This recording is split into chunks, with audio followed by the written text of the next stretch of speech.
James, are you ready to name a starting kicker, punter, or quarterback? No. I love how you referenced it, but no, we have not even done it as a staff yet.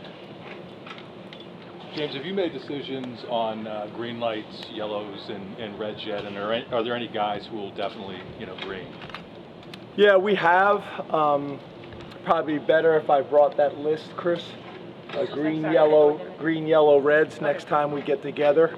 But yeah, I met with those guys. So typically, I always meet with them 2 days before we break into what we call D squad or scout team. We did that today. So I met with them 2 days ago. Then their position coaches met with all of them yesterday, and we did do that. So I don't have the list in front of me, but I'll be happy to go through that with you next time. How do kids deal with that kind of thing? I mean, if they aren't necessarily green, just generally speaking. Yeah, I think for a lot of them, they're pretty self-aware. I mean, they haven't either broken into the too deep. They kind of see the writing on the wall. There's some guys that aren't. That's always the case. There's some guys that just aren't as realistic with where they're at. So some of those conversations are hard, but most of them, they see it the same way. And what I try to do is probably the week leading up to it, I go around and ask them, where do they see themselves? And I'd say 90% of the group sees themselves the same way the coaches do. Now, the other thing, as we know, is the new redshirt rule kind of changes that. You can still play a ton of football and regain your red shirt. And just because they're not ready right now doesn't mean they won't be ready by game 5. James, what would you say about the camps that Drew, Shelton, and Caedan have had thus far, and how would they progress from the spring until now? Yeah, Shelton has had a good camp. He's played both sides, both right and left tackle, which we think is important for his development and for us as well. Caedan is a little bit like the questions you guys have had with me in the past with the O-line. I don't really like putting it out there in the universe. I'll let you guys tell me kind of where they're at. But I've been very pleased and happy with Caedan's approach this camp. He's had a really good, consistent approach, and I'll kind of leave it at that. James, how is Dante Cephas compared to where you'd like to be at this point? Yeah, he's in that group that's battling. We got a competitive group of 4 to 5 guys that are battling. He's part of that conversation. We've had some really good conversations. I think he realizes that this has been different, the adjustment, especially with the DBs and the man-to-man coverage that we play. It's just different. It's not saying that he's not a big-time player, but there's a difference between getting up 1 or 2 days a week or 1 or 2 times a year in a season, coming out here every single day with that type of competitiveness that you need to be successful. So it's been a really good adjustment for him. He's handled it really well, and he's part of that group that's competing for those spots. Are you seeing anything different from Nick and Kaytron that you didn't see a year ago when they were in camp? Yeah, I just think, obviously they had really good years in camps last year, but they're different players now. They're bigger, stronger, they're more confident. Physically, they're more confident mentally in their assignments and just understanding major college football and what it takes. They've had really consistent and strong camps. James, what kind of progress have you seen from Abdul Carter, from the player that we saw last year? Yeah, same thing. He's bigger and stronger and more confident. I think, Abdul's a perfect example of a guy kind of second half of the season really took off. And he's really kind of kept that momentum through spring ball and summer camp. So we expect him to have a big year for us. We need him to have a big year for us. But I think he's in a much more confident place with what he's going to be able to do within the defense, and has taken on more of a leadership role. But you mentioned the secondary and third wide receiver spot is question mark going into camp. Which guys at those positions have been able to separate themselves and put themselves in camp? Yeah, kind of like we just talked about at wide receiver, there's a group of guys that are still battling for those spots that were question marks. In the secondary, there's still battle going on between the 4 safeties. There's been some bumps and bruises like there is for every camp, so that's also kind of made it a little bit more interesting. And then at corner, I think the guy that really has had a strong camp is Johnny Dixon, has taken a significant step.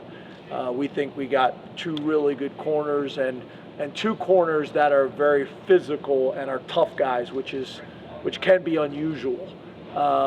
But I think he's probably been a guy that's taken a significant step, and then there's a bunch of young players that we think will rotate in and contribute as well. Of course, beginning of camp, you said Jaxon was maybe the surprise at camp thus far. It's been a few weeks since media day. How would you say he's been progressing in the few weeks since that time?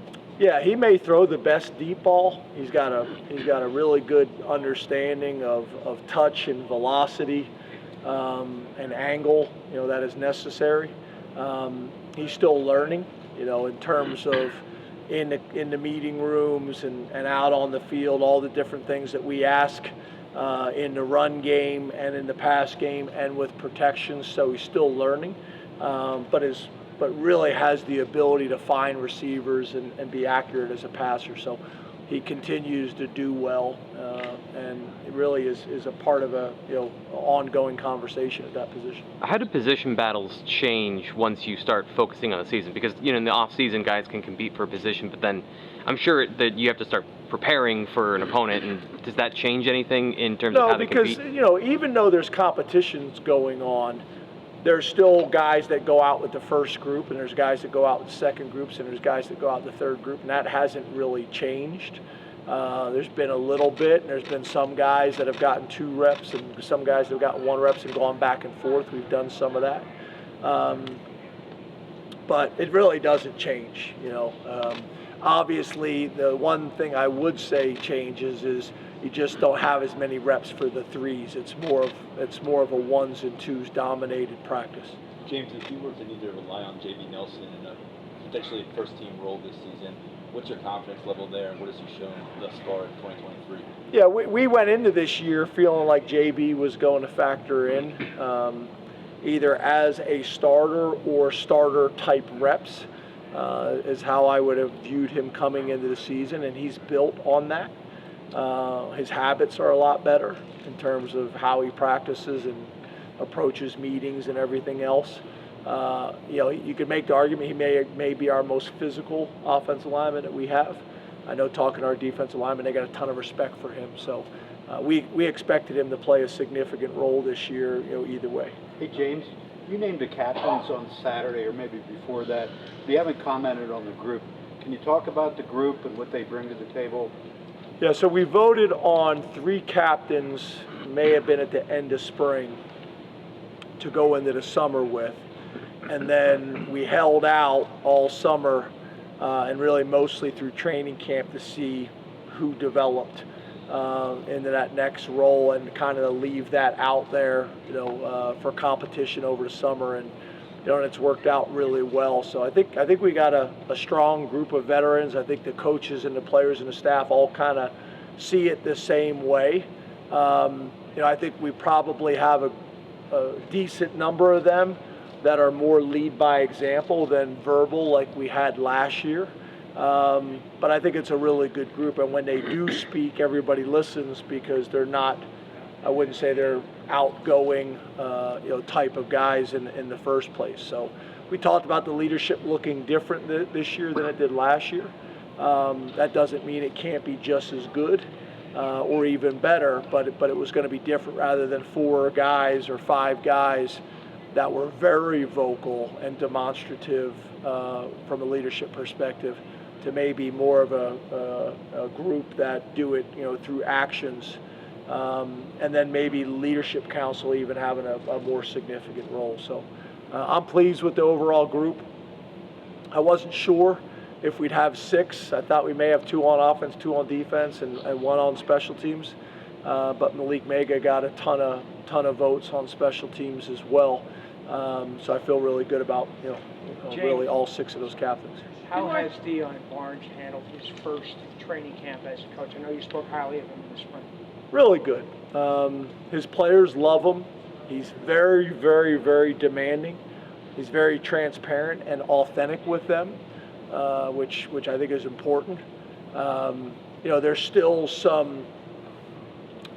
some growth that's happening every day with going from being a GA to a full-time coach in a top 10 program in a Power 5 institution.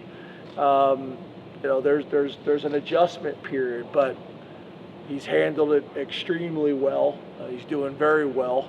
I think the defensive staff, has also done a really good job. But he's probably way ahead of where most people would expect and anticipate. And that's coaching his guys on the field. That's meeting room expectations. That's teaching scheme. That's recruiting. He's doing really well. I'm proud of him. Which specialists have impressed you this far, and have you found that consistency that you're looking for? Yeah, I think however this thing plays out, I do think, going out and getting some veterans to come in here and create competition has been really good for us. I think Sanders' development because of the competition, I think is dramatic. And I don't know if that happens without the competition. And I would say that's happening at both kicker, punter, and really kickoff as well. I would say Dzansky is probably the one guy that's pretty much solidified himself, and there's a pretty significant gap between the other two. I think the other two are pretty good, but there is a significant gap with him. No matter who's under center for week one. Excuse me, we had last question. I'm sorry.